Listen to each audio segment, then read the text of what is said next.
the Headless Headhunter. Once upon a time, there was a journeyman headhunter, Michael Kornbluth, who wasn't much of a rainmaker. He was more of a trickler.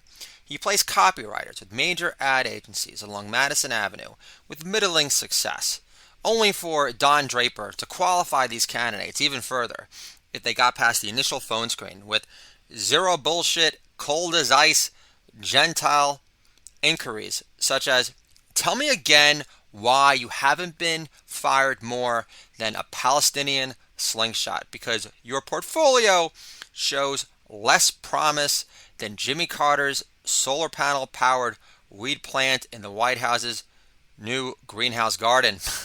It was 1976. Boston broke big with More Than I'm Feeling, and Peter Frampton jammed with Jimi Hendrix. Trippy metal type finesse on Frampton Comes Alive. In Your Daughter Again, assuming she looks like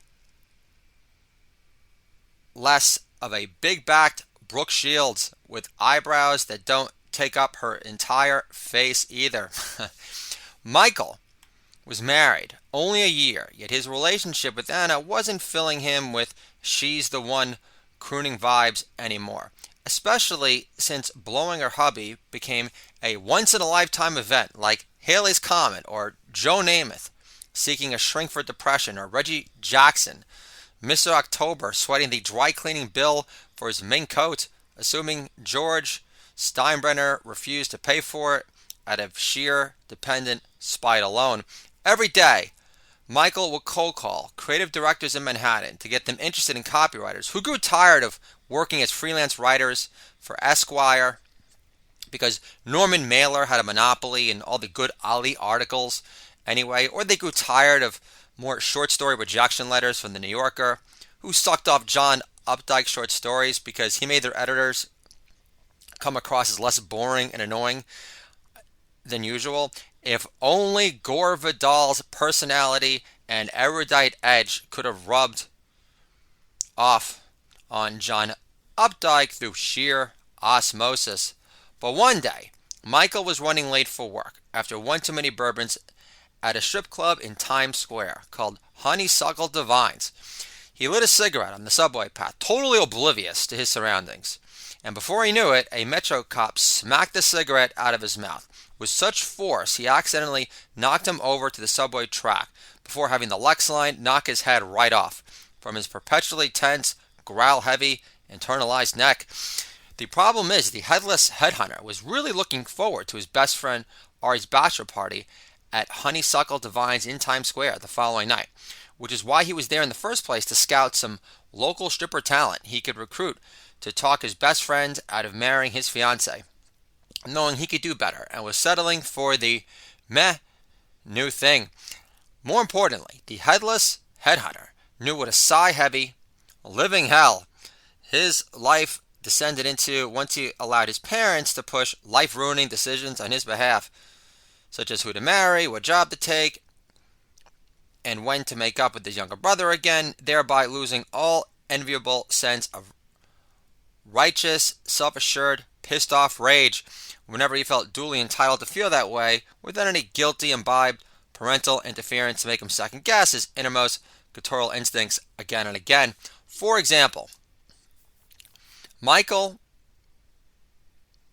was and remained a struggling recruiter who normally didn't hit his monthly quota and was always coming from behind, so he didn't have enough money to buy his future wife an engagement ring, and only got one after his mom pressured him to do so, assuring he could pay her back after the wedding, which felt more forced off to him than the time he tried taking up the ass with the strap-on, only from the question whether something extra was missing from this relationship, if this added stimulation was necessary for him to get excited about going through the motion of pulverizing her slippery snatch on her birthday again. Now, the bachelor party is in motion, yet Ari, the Headless Headhunter, isn't in the most festive mood since his best friend, who organized his bachelor party at Honeysuckle Divines, was just decapitated by New York's closest version of a bullet train. The Headless Headhunter is in the bathroom, but doesn't know how he ended up there. and in front of the mirror realizes he has no head as he overhears some dudes talking about seeing Kiss at MSG as King of the Nighttime World blares in the background. One of the guys in the nearby bathroom stall whips out some coke and says, "Dude, you gotta take off your jean mask if you want to do some of this blow." The guy with the jean mask on flings it over the bathroom stall, landing smack in the middle of the sink, which Headless Headhunter grabs zero hesitation and throws over his headless head to see if it sticks, and it does. The Headless Headhunter bolts from the bathroom and bumps into a stripper with huge tits, which are so humongous they almost knock him on his ass from the sheer force of jiggly might alone. Stripper says, "Watch where you're going, Gene. I thought you had a show at MSG tonight. Is it true what they say about your tongue?" The Headless Headhunter says, "Yes, I can tongue my own balls if I were into that sort of thing. But I'm only into playmates and groupies who I can bang standing up with my chosen people, bless, circumcised, love gun, to blast with gunky, filled fun, all night, every day too, is pushing it." Stripper says, "I'm only working tonight for a bachelor party. It's normally my night off. I had to scout my tickets to see your band at the Garden tonight." The Headless Headhunter says, "Do me a favor. Give the bachelor Ari more than a lap dance. Give him every reason why getting married to his fiancée is a worse idea than Neil Young starting shit with Leonard Skinner's Cinnamon Girl." She wants him to abandon his dreams of becoming the Jewish Bob Newhart, and he's blessed with a funny Jew bone, too. Also, she's already moaning about having to constantly walk on eggshells, acting as if she's the helpless Olympic athlete during the Iran hostage crisis. His fiancée is a Gentile, too, so there's no way she's going to be kosher with raising their kids Jewish, which she tricks him into having because he got stoned to Lenny Bruce records. Again, forgetting to ask if she were on the pill or not. Plus, I met his future English mother-in-law, and she's less original than a Kiss cover band with crazy glued-on prosthetic tongues because they thought it was a bright idea on too much acid one night, despite me never doing any drugs ever. Last, his fiancée has zero tits, which offers Ari zero sustained stiffage 1 year into the relationship already. I just hate the idea of my dear friend Ari losing his edge to become another ordinary schmucky sales rep selling pharmaceuticals for a living because his future CFO father-in-law can make a phone call at Johnson & Johnson on his behalf. The stripper says, "I'll ride his joystick off for you, no problem, Gene. By the time I'm done with this fiancé, he'll be drained dry till Yom Kippur." The Headless Headhunter says, "That's funny, Cinnamon Girl. Only through you can I finally call myself a rainmaker after all." The end. This is the Do It All Dad Year podcast, dad-friendly entertainment for you and me. What Gen X dads understand. Controlling our kids' economy can make our kids great again. My 3 fuss-free kids, 98% of the time, are living proof of it. And I want to give a effusive, loving shout-out to my new SoundCloud Peep fans. I love you all.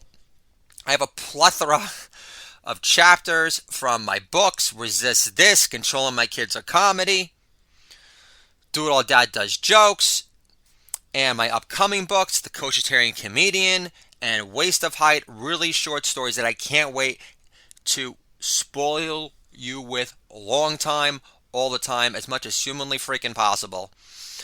And I don't want my WordPress fans to think that I forgot about you. I don't want to treat you like sloppy seconds. But I am beyond touched and more than aroused by your immediate interest in my writing and my books and my jokes. And you are giving me sustained stiffage a long time. And I will do my best to return the favor. And I'll talk to you guys soon.